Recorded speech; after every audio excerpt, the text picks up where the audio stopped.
Hair fall की यह series चल रही है जिसका यह है वीडियो पार्ट 2, जो कि आज के दिन का यदि समय निकालकर इस वीडियो को आप देखते हैं तो आपके लिए काफी हेल्पफुल होगा। पिछली वीडियो में हम लोगों ने हेयर फॉल से रिलेटेड कुछ सामाजिक बातें और हेयर फॉल किन रीजन के कारण होता है उसके बारे में जाना था। उसमें से कुछ रीजन ऐसे थे जो कि सामाजिक और फिजिकल भी थे, जैसे स्ट्रेस, हार्मोनल डिसबैलेंस, बालों के सही से सफाई न करना, जेनेटिक प्रॉब्लम, पानी की समस्या। लेकिन इसके ट्रीटमेंट क्या है उसको जानने से पहले हमें अपने बालों के बारे में जानना पड़ेगा। कोई भी बीमारी हो उसको ठीक करने से पहले उसके बारे में समझना पड़ता है कि बीमारी किन कारणों से उत्पन्न हुई है और हमारे बॉडी के किन अंगों को प्रभावित करती है। सेम उसी प्रकार हेयर फॉल तो बीमारी नहीं है, लेकिन सबसे पहले हमें अपने बालों के एनाटॉमी के बारे में समझना पड़ेगा। एनाटॉमी का मतलब है कि हम अपने बॉडी के किसी भी अंग ऑर्गन्स के बारे में उसका रूप और कार्य करने के बारे में जानते हैं। देखिए, कई लोग कहेंगे कि हमको नीट का एग्जाम थोड़ी ना क्वालिफाइड करना है कि हम एनाटॉमी पढ़ेंगे। तो भाई एक बात समझ लीजिए, जब तक आप ये नहीं जानेंगे कि हेयर का हमारे बॉडी में क्या रोल है तो आपका ट्रीटमेंट किस चीज का चल रहा है आपको समझ में नहीं आएगा। हमारी त्वचा में दो मेन लेयर होती है, जिसमें से आंतरिक भाग वाला त्वचा जिसे हम डर्मिस के नाम से जानते हैं, इसी त्वचा में हमारी बाल धसी होती है और हमारी रोमा भी इसी में होती है। हमारे बाल का सबसे निचला वाला भाग जो कि मोटा दिखाई दे रहा है जड़ के नाम से जानते हैं। इसी जड़ से कैपिलरीज जुड़ी होती है जो कि हमारे बालों को ब्लड की सप्लाई करती है।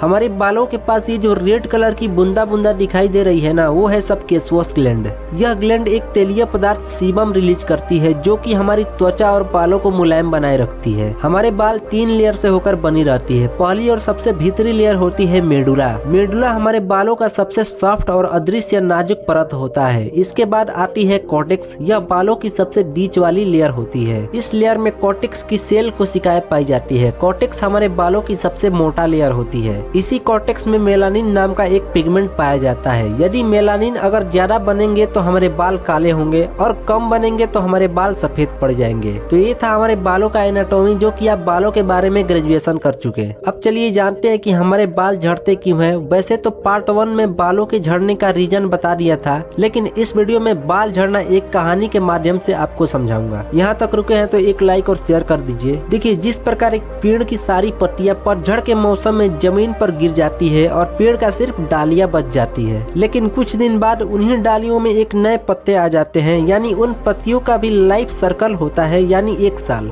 सेम उसी प्रकार हमारे बालों में भी एक जीवन चक्र होती है, 2 से 6 साल। हमारे सर में बाल उगते हैं और पर मंथ यानी प्रति माह हमारे बालों की लंबाई 1 सेंटीमीटर तक बढ़ती है। यानी अगर 1 सालों तक बालों को न काटा जाए तो 10 से 12 सेंटीमीटर तक हो जाएगी। लेकिन हमारे बालों का जीवन चक्र 2 से 6 साल तक होती है। हमारा बाल बढ़ता है और हम उन्हें काट देते हैं, लेकिन जैसे ही उस बाल की उम्र 2 से 6 साल की हो जाती है, अंततः उस बाल की ग्रोथ रुक जाती है और वह बाल उखड़कर गिर जाता है, जिसे हम हेयर फॉल के नाम से जानते हैं। और उस उखड़े हुए बाल की जगह नए बाल की ग्रोथ होने लगती है। अब प्रश्न ये उठता है कि हमारे बाल झड़ते हैं तो एक समय के लिए हम उस पेड़ की तरह टकला क्यों नहीं हो जाते हैं। तो भाई साहब, क्या आप पैदा होते हैं तो आपका सारा बाल आया रहता है? नहीं ना, कुछ ही बाल आए रहते हैं तो आपका बाल आगे पीछे आता है। और जब आपका बाल आगे पीछे आएगा तो आपका हेयर फॉल भी आगे पीछे ही होगा, इसलिए आप एकाएक गंजा नहीं होते हैं। तो यहाँ तक रुके हैं तो वीडियो जरूर अच्छा लगा होगा तो वीडियो को लाइक करिए, शेयर करिए। मिलते हैं नेक्स्ट वीडियो में, तब तक के लिए